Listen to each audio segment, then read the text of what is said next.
بسم اللہ الرحمن الرحیم۔ السلام علیکم ورحمۃ اللہ وبرکاتہ۔ میں ہوں حکیم منیر مشتاق اور آپ دیکھ رہے ہیں رموز حکمت یوٹیوب چینل۔ ویڈیو میں آگے بڑھنے سے پہلے اگر آپ ہمارے چینل پر نئے ہیں تو فوراً سبسکرائب کر لیں اور ساتھ ہی بیل آئیکن کو بھی دبا دیں تاکہ آپ سے کوئی بھی معلوماتی ویڈیو چھوٹ نہ پائے۔ تو آئیے بغیر کسی تاخیر کے آج کی ویڈیو شروع کرتے ہیں۔ جلد کی الرجی، سکن الرجی اس وقت ہوتی ہے جب ہمارا مدافعتی نظام امیون سسٹم کسی ایسی چیز کے خلاف رد عمل ظاہر کرتا ہے جو عام طور پر نقصان دہ نہیں ہوتی۔ اسے طبی زبان میں کانٹیکٹ ڈرماتائٹس یا اٹوپک ڈرماتائٹس بھی کہا جاتا ہے۔ جلدی الرجی کے اہم اسباب اور وجوہات۔ 1. ماحولیاتی عوامل انوائرمنٹل فیکٹرز، گرد و غبار اور پولن۔ ہوا میں موجود مٹی کے ذرات، درختوں اور پھولوں کے پولن جلد پر لگنے سے الرجی پیدا کر سکتے ہیں۔ جانوروں کے بال، پالتو جانوروں کے بال یا ان کی جلد کے مردہ خلیات حساس افراد کے لیے الرجی کا باعث بنتے ہیں۔ موسم کی تبدیلی، بہت زیادہ گرمی اور پسینہ یا شدید سردی میں جلد کا خشک ہو جانا بھی خارش اور دانوں کا سبب بنتا ہے۔ 2. کیمیکلز اور روزمرہ کی اشیاء کاسمیٹکس، خوشبو والے لوشن، پرفیوم، صابن اور میک اپ کا سامان جن میں سخت کیمیکلز ہوں جلد کو متاثر کرتے ہیں۔ ڈٹرجنٹس، کپڑے دھونے والے سرف یا برتن دھونے والے صابن میں موجود کیمیکلز ہاتھوں پر الرجی پیدا کر دیتے ہیں۔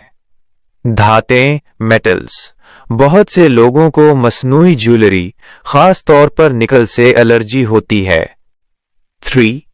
غذائی وجوہات فوڈ الرجیز، کچھ غذائیں ایسی ہوتی ہیں جو جسم کے اندرونی نظام میں رد عمل پیدا کرتی ہیں جس کا اظہار جلد پر خارش یا چھپاکی اورٹیکیریا کی صورت میں ہوتا ہے۔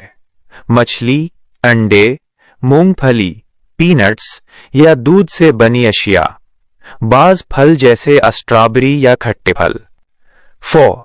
ادویات کا رد عمل ڈرگ ری ایکشن، بعض اوقات کسی بیماری کے لیے کھائی جانے والی اینٹی بائیوٹک یا دیگر ادویات کے سائیڈ ایفیکٹ کے طور پر جلد پر سرخ دانے یا خارش شروع ہو جاتی ہے۔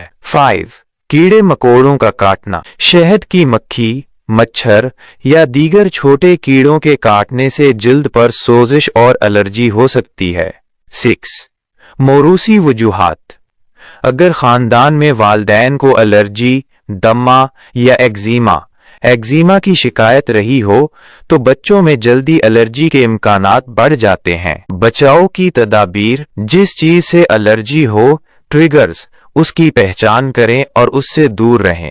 جلد کو موئسچرائز رکھیں تاکہ خشکی نہ ہو۔ سوتی کاٹن کپڑوں کا استعمال کریں اور زیادہ تنگ کپڑوں سے پرہیز کریں۔ پانی کا زیادہ استعمال کریں تاکہ جسم سے زہریلے مادے خارج ہوں۔ نسخے کے اجزاء، اس نسخے میں 3 بنیادی چیزیں برابر وزن، ہم وزن استعمال کی گئی ہیں۔ مدار کے تازہ پھول، گلی مدار، اسے عام زبان میں اگ بھی کہتے ہیں۔ گندھک آملہ سار، یہ مصفیز خون صاف کرنے والی مشہور دوا ہے۔